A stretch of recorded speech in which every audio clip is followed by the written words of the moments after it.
Assalomu alaykum, hurmatli televizor ko'ruvchilar. Uyg'ur televiziyasining kundalik xabarlarini ko'rishinglarni qarshi olamiz. Bugun 2019 7-oyning 9-kuni seshanba. Men riyosatchi do'stinglar Muhammad Izzat. Amerika Diniy erkinlik komitetining 2 a'zosi hukumatni Çinchuangoni jazolashga chaqirdi. Xitoy hukumatining Uyg'urlarning diniy va milliy huquqlarini og'ir darajada dafsanda qilayotgan Çinchuango qatorliq amaldorlarni jazolash haqidagi talablar kun sayin kuchaymoqda.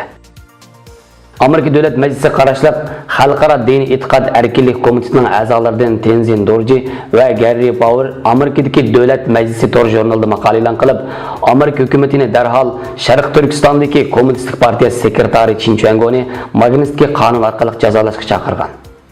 Maqolada Sharq Turkistonda yuz berayotgan zulmga qarshi Amerika Trump hukumatiga oid ochiq bir pozitsiya bildirgan bo'lsa-mu, lekin iqtisod va bexatarlik omillarni ko'z tutib, Xitoyga qarshi keskin bir tadbir olmayotganligini, ammo diniy erkinlik va kishilik huquqni muhim o'rin qo'yayotgan Amerika hukumati uchun buning bosh tortib bo'lmaydigan majburiyat ekanligini eskartib, Trump hukumati hech bo'lmaganda Sharq Turkistondagi musulmonlarning, shundaqla Tibetdagi mezgilida Tibetlarning diniy huquqlarini og'ir darajada dafsanda qilishda bosh rol o'ynagan Çinchuangoni Magnitskiy qonun orqali jazolashi va bu orqali Amerikaning zulmga sukut qilmaydiganligidan signal berish kerakligini bildirib, Sharq Turkistonda navbatda davom qilayotgan og'ir zulmga yantayoq bo'layotgan Xitoy hukumat amaldorlarini jazolash Amerikaning axloqiy burchi ekanligi eskartilgan.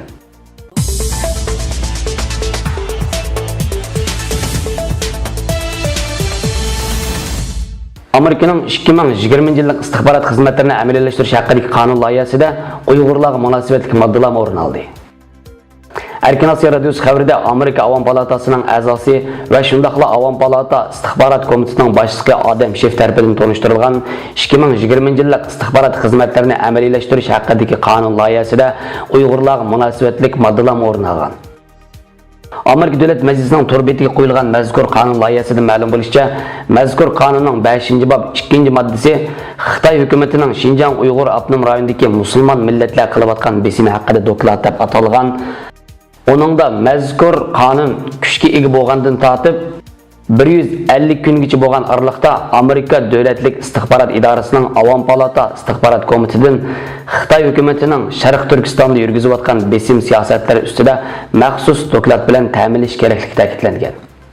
Qonun loyihasida aytilishicha, komitetga yo'llangan dokladda Xitoy hukumati Sharq Turkistonda yo'l qo'ygan atalmış qayta tarbiya lagerlarida tutib turilayotgan kishilarning soni, lagerlarning sharoitlari, bu lagerlarda yuz berayotgan qiyin qistoq, dindan majburiy tandirish, shuningdek boshqa nachar muomalalar haqidagi tafsiliy ushurlar, lagerlarning aniq jo'grafiyalik o'rni, lagerlarda atalmış qayta tarbiya uchun qo'llanayotgan metodlar va lagerlarda majburiy emgak yo'li qo'yilayotganlik haqidagi dalil isbot qatorliqlar ma'lum qilinishi kerakligi, Xitoy hukumatining chet ellik ziyoratchilarning lagerlarni tekshirishiga cheklama qo'yayotganligiga doir ma'lumotlarni, Sharq Turkiston miqyosida yo'l qo'yilayotgan yuqori texnikalik nazorat va taqib sistemalari, kontrol mexanizmlariga oid mazmunlarni o'z ichiga oladi ekan. Bu qonun loyihasining tunishtiruvchisi bo'lgan Adam Shef, Amerika Avam palatasining a'zosi va shundaqla Avam palatasi istixborot komitetining raisi. U texnik yaqinda San Fransisko hadislar gazetida maqola e'lon qilib, Trump hukumatining yer shari Magnitskiy qonunini ishga solib, Uyg'urlarning kishilik huquqini dafsanda qilishga javobgarligi bor Xitoy amaldorlariga jazo tadbirlarini yurgizish kerakligini bildirgan. Ma'lum bo'lishicha, bu Amerika Davlat Majlisidagi Uyg'urlarga munosabatli 3-qonun bo'lib hisoblanadi ekan.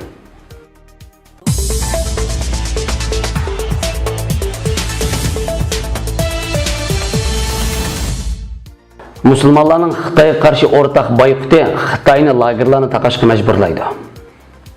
Amerikadagi tunilgan obzorchi va tadqiqotchi Sijverliman dunyodagi barliq musulmonlarni Uyg'urlar uchun harakatga o'tishga chaqirib, 4-yil kuni ekstra xabarlar nomli to'rbetda maqola e'lon qilib, vazifaning amdi dunyo musulmon xalqining zimmasiga tushganligini eskartgan.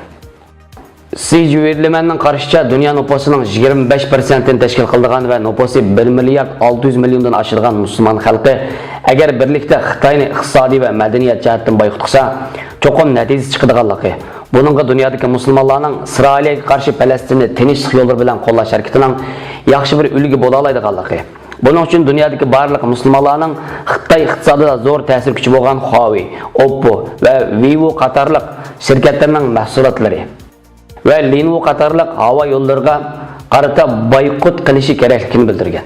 Xitoy hukumatining Sharq Turkistondagi musulmonlarni ezishiga sherik bo'layotgan Volkswagen, Crafet Hines, Adidas qatorliq chet el markalarining o'xshashla boyqut qilinishi kerakligini eskartgan.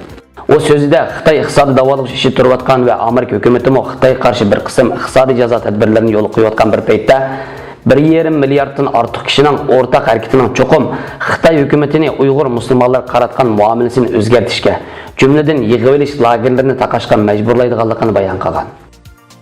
Xabarlarimizni ko'rganingizga rahmat. Ko'rishguncha omon bo'linglar. Xayr xo'sh. Allohga omonat.